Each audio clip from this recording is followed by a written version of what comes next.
अस्सलाम वालेकुम मैं सोशल मीडिया फैमिली, उम्मीद है आप सब खैरियत से होंगे।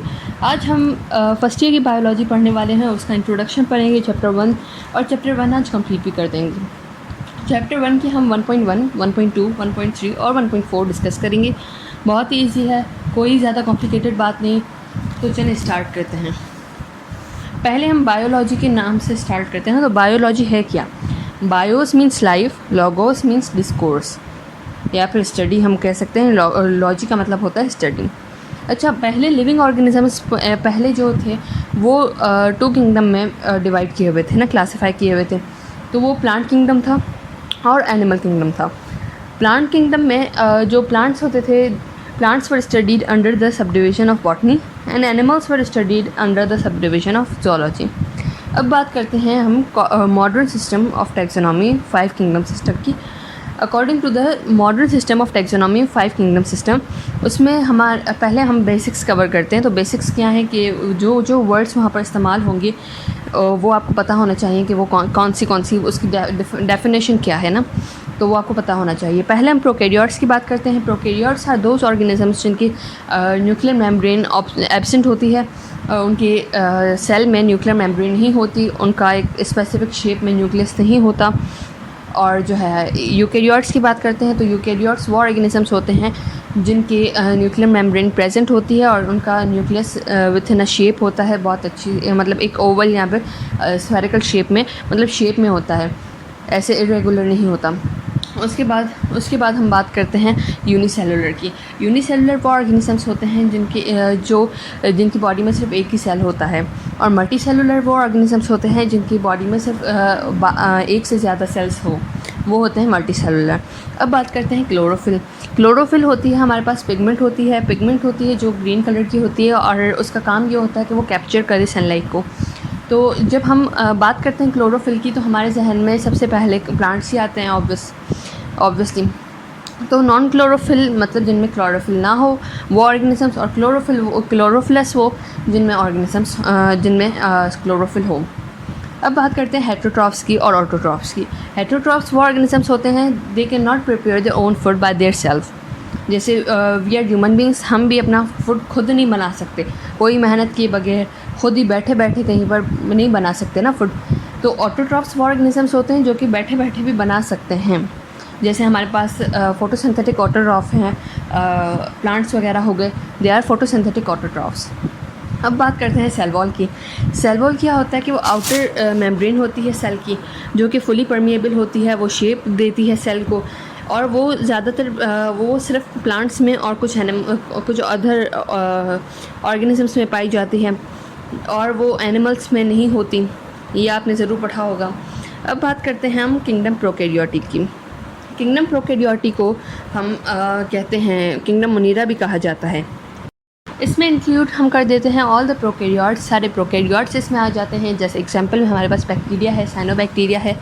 उसके अलावा जैसे कि आप लोग देख सकते हैं कि किंगडम प्रोटोक्टिस्टा यानी कि जिसे हम प्रोटिस्टा कहते हैं, उसमें हमारे पास सारे यूनिसेलुलर आ जाते हैं except multicellular yeast and primitive fungi. जो मल्टीसेलुलर यीस्ट है और जो प्रिमिटिव फंजा है, उसके अलावा बाकी सारे इसमें यूनिसेलुलर हैं, यूकैरियोट हैं।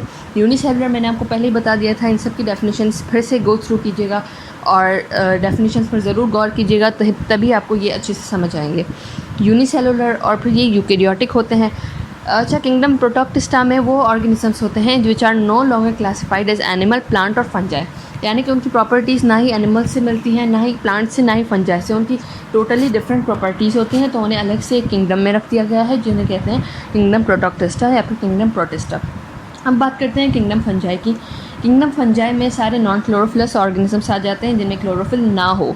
नॉन क्लोरोफिलस दैट मीन्स कि जिनमें क्लोरोफिल बिल्कुल भी ना हो, वो ऑर्गेनिजम्स मल्टीसेलुलर हैं एक्सेप्ट यीस्ट। अब इसमें यीस्ट के अलावा बाकी सारे मल्टीसेलुलर ऑर्गेनिजम्स हैं। उनकी सेल वॉल इनके पास प्रेजेंट होती है और that is chitinous cell wall होती है, चाइटिन से बनी हुई होती है। और यह एब्जॉर्प्टिव हेटेरोट्रॉफ्स होते हैं। एब्जॉर्प्टिव हेटेरोट्रॉफ्स मतलब वो अपने होस्ट से मिलकर उसकी सारे न्यूट्रिएंट्स हासिल कर देते हैं। तो ये एब्जॉर्प्टिव हेटेरोट्रॉफ्स होते हैं। एग्जाम्पल में हमारे पास एगेरिकस है, मशरूम है, यीस्ट है, और इसके अलावा अब हम चलते हैं फोर्थ किंगडम की तरफ। फोर्थ किंगडम है हमारे पास किंगडम प्लांटी। किंगडम प्लांटी नाम से ही पता चल रहा है, इट्स ऑल अबाउट प्लांट्स। तो प्लांट्स में क्या क्या हमारी प्रॉपर्टीज़ हो सकती हैं, ये आपको ज़रूर जहन में रखना है। आप सोच कर रखोगे कि भाई प्लांट्स की बात हो रही है, तो आप प्लांट के सेल को इमेजिन करोगे, और उसकी सेल को इमेजिन करते हुए आप बताओगे कि ये यूकेरियोटिक हैं, मल्टी सेलुलर हैं, क्लोरोप्लस हैं कि नहीं है। तो एग्जैक्टली ऐसे पता चल जाएगा, और इतना कोई मुश्किल नहीं है ये याद करना। मैं बार बार कहूँगी कि ये बहुत ईजी है, ज़रा गौर से पढ़ेंगे इंशाल्लाह आपको आ जाएगा। अब बात करते हैं किंगडम प्लांटी की फिर से। तो किंगडम प्लांटी में हमारे पास सारे यूकेरियोटिक ऑर्गेनिजम्स होते हैं जो कि मल्टी सेलुलर होते हैं, क्लोरोफिलस होते हैं, उनमें पिगमेंट होती है क्लोरोफिल, जिसकी वजह से वो फोटोसिंथेटिक ऑटोट्रॉफ्स होते हैं, वो लाइट कैप्चर करके अपना खाना बनाते हैं।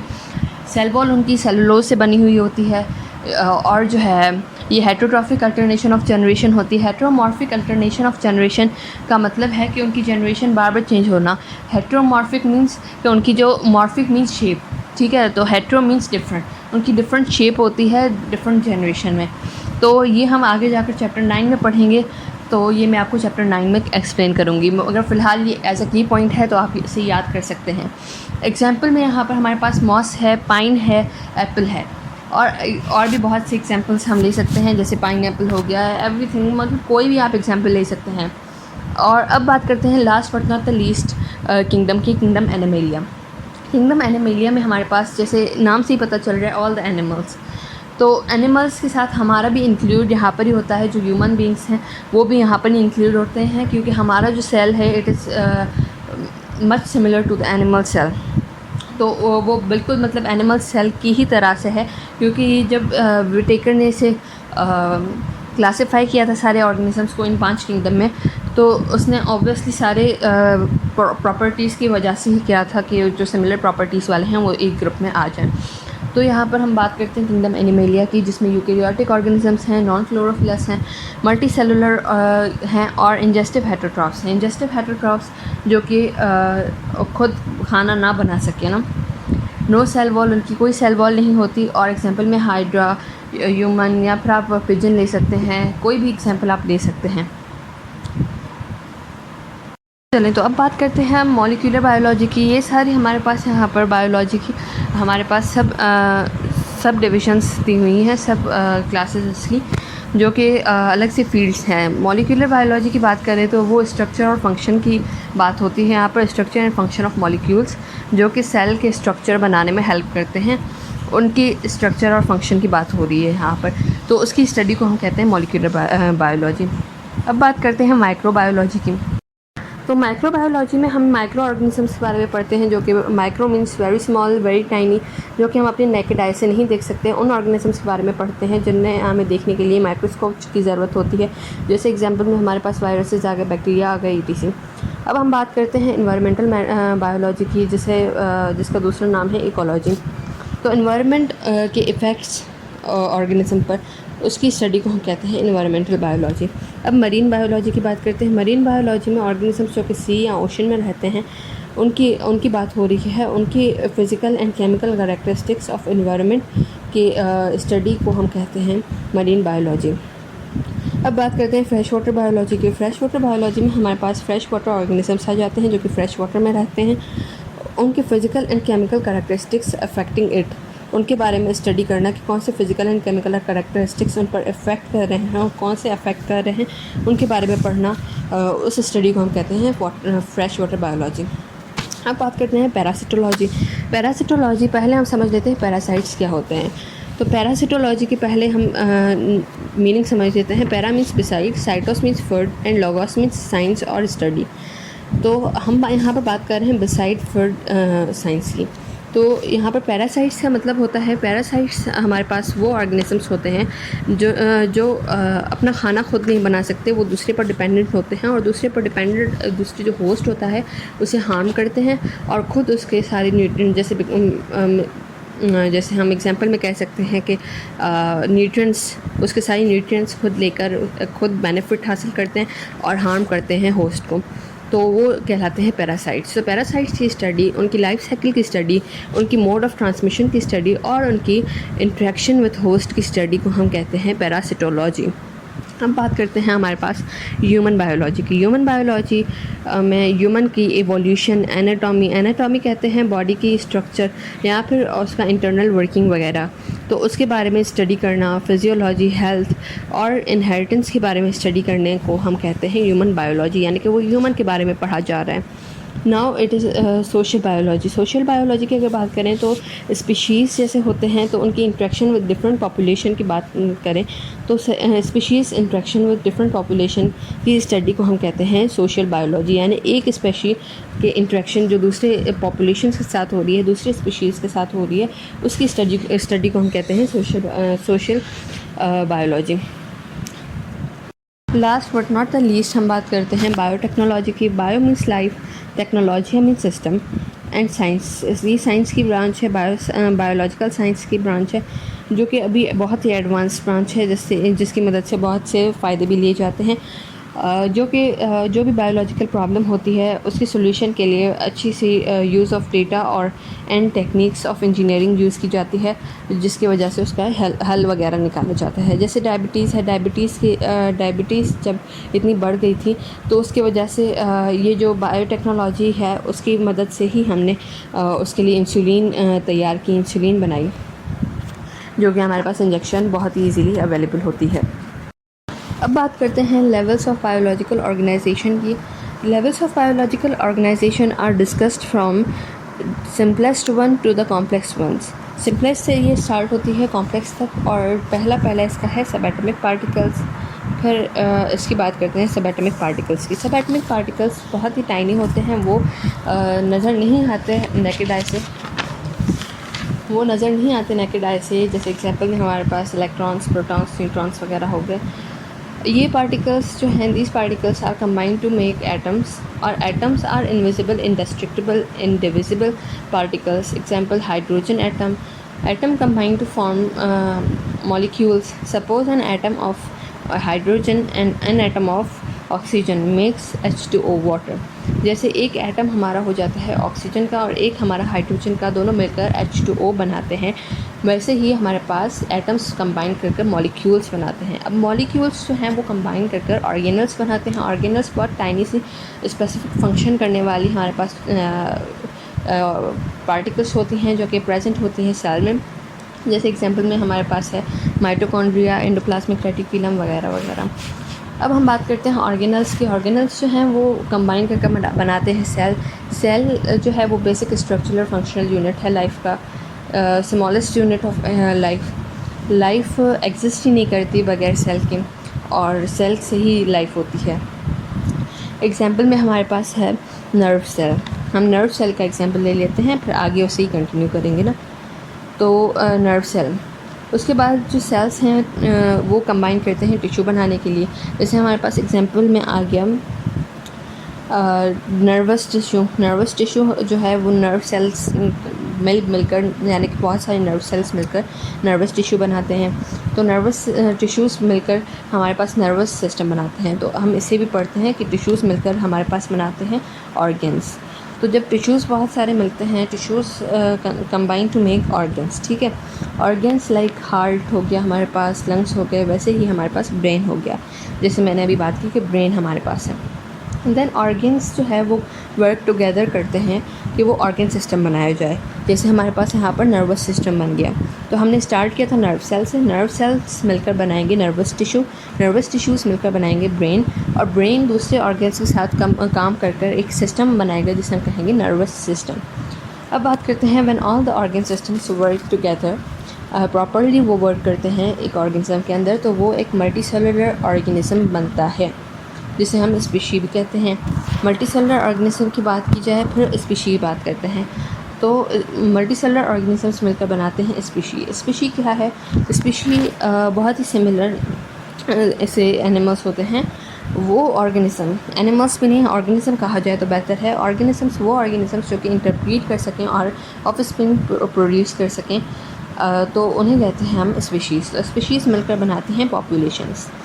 तो स्पीशीज़ मिलकर बनाती हैं पॉपुलेशन डिफरेंट पॉपुलेशंस मिलकर बनाती हैं कम्युनिटी, एंड कम्युनिटी मिलकर बनाती है हमारे पास ecosystem, and ecosystem combine to form biosphere. आखिरकार बायोस्फीयर ये आखिरी है हमारे पास, ये 14 हमारे पास स्टेजेस हैं जो कि लेवल्स ऑफ ऑर्गेनाइजेशन हैं, लेवल्स ऑफ बायोलॉजिकल ऑर्गेनाइजेशन।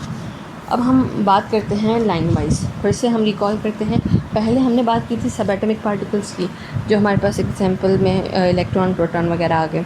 सब एटॉमिक पार्टिकल्स मिलकर बनाते हैं एटम, एटम मिलकर बनाते हैं मॉलिक्यूल्स, मॉलिक्यूल्स मिलकर बनाते हैं ऑर्गेनल्स, ऑर्गेनल्स मिलकर बनाते हैं सेल, सेल मिलकर बनाते हैं टिश्यू, टिश्यू मिलकर बनाते हैं ऑर्गन, ऑर्गन मिलकर बनाते हैं ऑर्गन सिस्टम, ऑर्गन सिस्टम मिलकर बनाते हैं ऑर्गेनिज्म, जो मल्टी सेलुलर हो या unicellular, but it is organism. फिर ऑर्गेनिज्म मिलकर बनाते हैं स्पीशीज़, स्पीशीज़ मिलकर बनाते हैं पॉपुलेशन, पॉपुलेशन मिलकर बनाती हैं कम्युनिटी, कम्युनिटी मिलकर बनाते हैं इकोसिस्टम, और इकोसिस्टम फाइनली मिलकर बनाता है बायोस्फीयर। जी, अब बात करते हैं बायोलॉजिकल मेथड की। बायोलॉजिकल मेथड हमारे पास वो मेथड है जो कि कोई भी बायो से रिलेटेड, कोई भी लाइफ से रिलेटेड कोई भी प्रॉब्लम हो, बायोलॉजिकल प्रॉब्लम हो, उसे सॉल्व करने का एक स्पेसिफ़िक तरीका होता है, एक स्पेसिफ़िक मैनर होता है जिसकी मदद से आप उसे सॉल्व कर सकते हो। तो उसकी बात की जाए तो उसमें ऑब्जर्वेशंस आ जाती हैं। पहले तो जो साइंटिस्ट जो उस पर काम कर रहा होता है वो ऑब्ज़र्व करता है, identification of the biological problem, वो आइडेंटिफाई करता है कि ये प्रॉब्लम है क्या, ये प्रॉब्लम है भी कि नहीं है। तो वो ऑब्जर्वेशंस होती हैं एक साइंटिस्ट की। फिर डेटा कलेक्शन करता है कि वो कलेक्ट करता है उसके फैक्ट्स। तो ये पहला स्टेज था हमारा ऑब्जर्वेशन। फिर दूसरा था डेटा कलेक्शन। डेटा कलेक्शन में वो कलेक्ट करता है ऑल द फैक्ट्स के, सच्चाई क्या है, या कोई पहले इसकी बात हुई थी, कोई ऐसा वायरस आने वाला था जैसे लाइक कोविड-19 आया। तो कोविड-19 जो आया था कोरोना, तो उसके बारे में पहले कोई थ्योरीज़ वगैरह थी। तो जब साइंटिस्ट ने डेटा कलेक्शन की, उन्होंने कलेक्ट किया फैक्ट्स, तो उन्हें पता चला कि पहले भी कोई ऐसी थ्योरीज़ वगैरह साइंटिस्ट दे चुके थे कि कोई ऐसा वायरस आएगा दुनिया में। अब बात करते हैं थर्ड स्टेप की, जो है हाइपोथेसिस। हाइपोथेसिस कहते हैं intelligent gas off the scientist. जो साइंटिस्ट को उस वक्त लगता है कि ये किस वजह से है, वो उस वक्त उसे कहते हैं intelligent gas off the scientist. ये जो है हाइपोथेसिस की डेफिनेशन ज़रूर याद होनी चाहिए। ये हर पेपर में आती है, अक्सर ये बोर्ड के पेपर्स में आई है, आप पास्ट पेपर को चेक कर सकते हैं। तो hypothesis intelligent gas off the scientist होती है, जो कि वो किसी वायरस या किसी भी स्प्रेडिंग ऑर्गेनिज्म के बारे में वो कह सकते हैं। अब बात करते हैं रीजनिंग की। रीजनिंग दो किस्म की होती है, इंडक्टिव और डिडक्टिव। तो वो रीजनिंग भी बताते हैं कि उन्हें ऐसा क्यों लगता है। वो साइंटिस्ट स्पेसिफिकली बताते हैं कि हाइपोथेसिस में उन्होंने बता दिया कि इंटेलिजेंट गैस, कि उन्हें लगता है कि इस वजह से ये प्रॉब्लम है।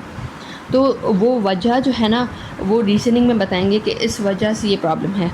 पहले तो उन्होंने बता दिया ये इस वजह से प्रॉब्लम है, तो इस वजह से फिर ये फोर्थ वाला हमारा रीजनिंग होगा, जो कि इंडक्टिव और डिडक्टिव दोनों किस्म की होती है। ठीक है, ऑब्जर्वेशन को वो हेल्प करेंगे रीजनिंग करने में। फिर अब बात करते हैं हमारे पास फिफ्थ स्टेप की, जो कि हमारे पास एक्सपेरिमेंशन है, टेस्ट द हाइपोथेसिस। अब जो हाइपोथेसिस थी वो उसे टेस्ट किया जाता है वेदर इट्स करेक्ट और रॉन्ग। तो ये बहुत ही डिफरेंट किस्म के टेस्ट किए जाते हैं, जो कि ऑब्जर्विंग सिम्टम्स वगैरह के, जैसे कोई अफेक्टेड इंसान है और उसे क्या सिम्टम्स हैं वगैरह, तो उस पर सारे टेस्ट वगैरह किए जाते हैं। फिर हम बात करते हैं कंक्लूजन की। अब कंक्लूजन में हमारे पास whatever the result is from observations, वो हम टू एक्सपेरिमेंशन, ठीक है ना, जो हमने ऑब्ज़र्व किया था ऑब्जर्वेशन से लेकर जो कि एक्सपेरिमेंशन तक था, जो भी रिज़ल्ट्स आती हैं ऑब्जर्वेशन से लेकर एक्सपेरिमेंशन तक, वो कंक्लूजन में बताई जाती है साइंटिस्ट से। वो बताते हैं कि कंक्लूजन में क्या, कौन सी रिज़ल्ट्स आई हैं और क्या रिज़ल्ट्स थे, मतलब उन्होंने क्या सोचा था बट एक्सपेरिमेंशन में क्या उन्हें पता चला।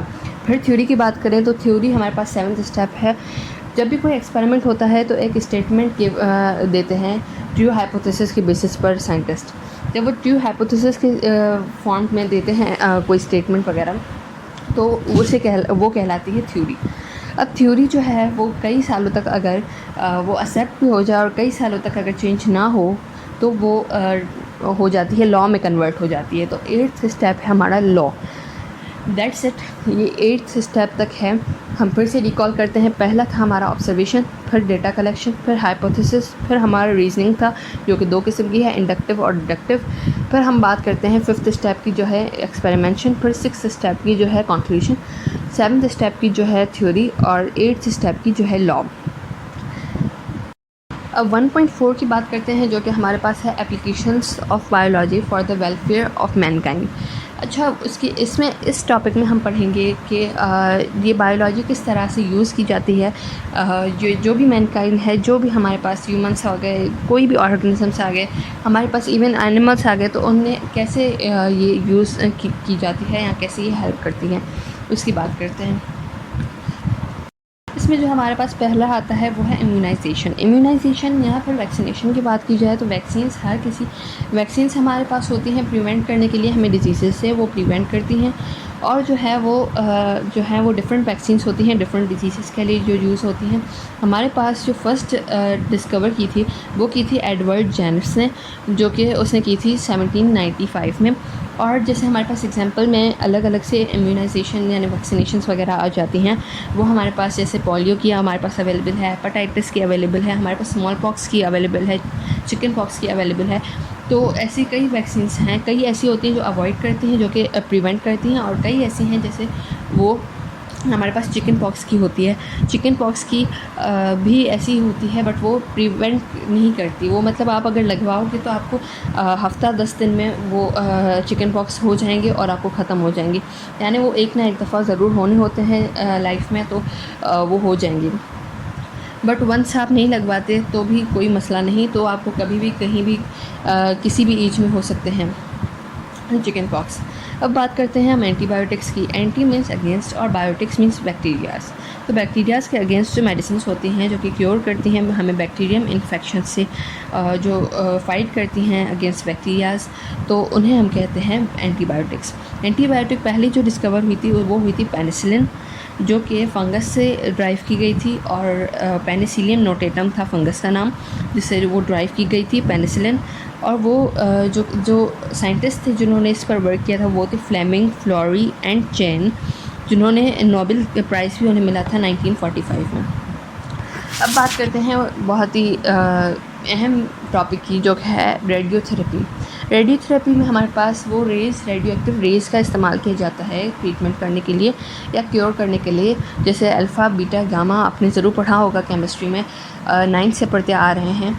तो ये वो रेज़ होती हैं जो कि बहुत हार्मफुल होती हैं, बट वो डायग्नोस करने के बाद कोई ऐसा प्रॉब्लम, जैसे हमारे पास कैंसर वगैरह हैं, तो उन्हें लाइफ से बढ़कर कुछ नहीं होता। तो वैसे तो ये बहुत हार्मफुल होती हैं, मगर ये अगेंस्ट कैंसर भी काम करती हैं। मगर ये ज़्यादातर क्योर ज़्यादा नहीं कर सकती, बट हाँ कुछ लाइफ टाइम ज़्यादा बढ़ सकता है इंसान का। कुछ ऐसे होते हैं जो कि पहले स्टेज में पता चल जाता है, तो कई ऐसे लोग भी हैं जिनका क्योर हो जाता है, जो इस प्रॉब्लम से, जो कैंसर से रिलीफ पा जाते हैं।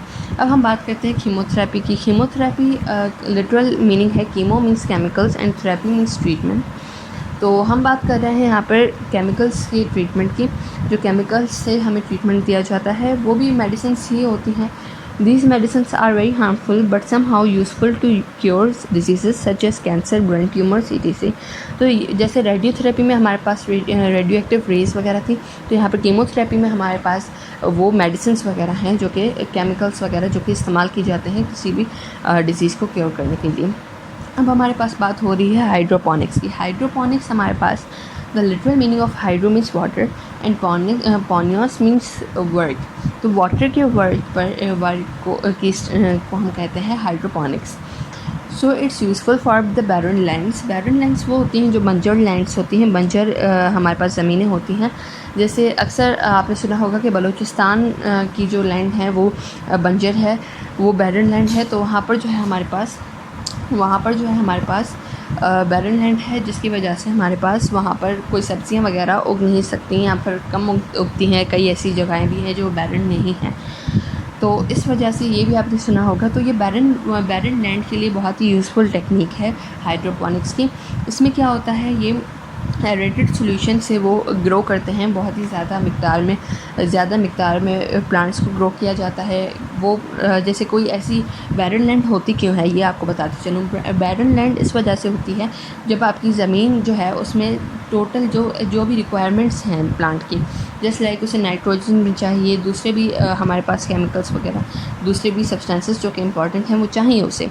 बट वो कुछ होते हैं कुछ नहीं होते। तो हमारे पास ये हाइड्रोपोनिक्स की टेक्निक है जो कि यूज़ की जाती है, जिसकी वजह से वो फर्टाइल हो जाता है, हमारे पास लैंड फर्टाइल हो जाती है और वो बैरन लैंड में भी मिनरल्स सारे वो सही हो जाते हैं और वहाँ पर भी प्लांट जो है वो ग्रो करना शुरू हो जाते हैं इन अ बिग नंबर में वो ग्रो करते हैं, प्रोडक्शन होती है, इंक्रीज़ हो जाती है उसकी प्रोडक्शन वगैरह। अब हमारे पास last but not the least topic है हमारे पास, जो कि इसका ही सब टॉपिक है, क्लोनिंग। क्लोनिंग में हमारे पास बात हो रही है क्लोन्स की। क्लोनिंग मीन्स के जो डुप्लिकेट कॉपीज़ बनाना जेनेटिक मटेरियल की या इधर सेल की। The copies are called clones उन्हें कहा जाता है जो कि आइडेंटिकल होती हैं, बिल्कुल एक जैसी होती हैं।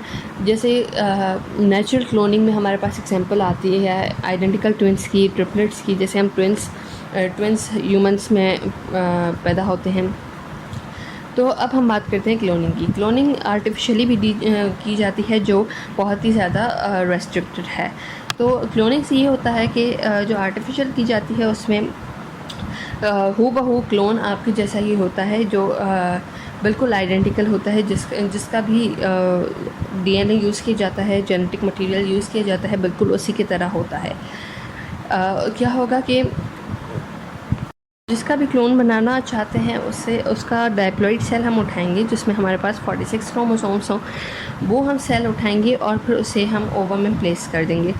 ओवम फीमेल में होता है, तो ओवम में हम प्लेस कर देंगे और आफ्टर 9 मंथ्स जब वो डेवलपमेंट पूरी हो जाएगी तो जो यूट्रस जो हमारे पास वॉर्म है सॉरी ओवन पे रही हूँ, इट्स यूट्रस या वॉर्म जो बच्चेदानी होती है उसमें प्लेस कर देंगे। तो it will be exact copy जो कि होगी। तो आज के लिए बस इतना ही। जो भी आपको पूछना हो वो बता दीजिएगा, वो कमेंट सेक्शन में ज़रूर बताइएगा। I try my best to answer your questions.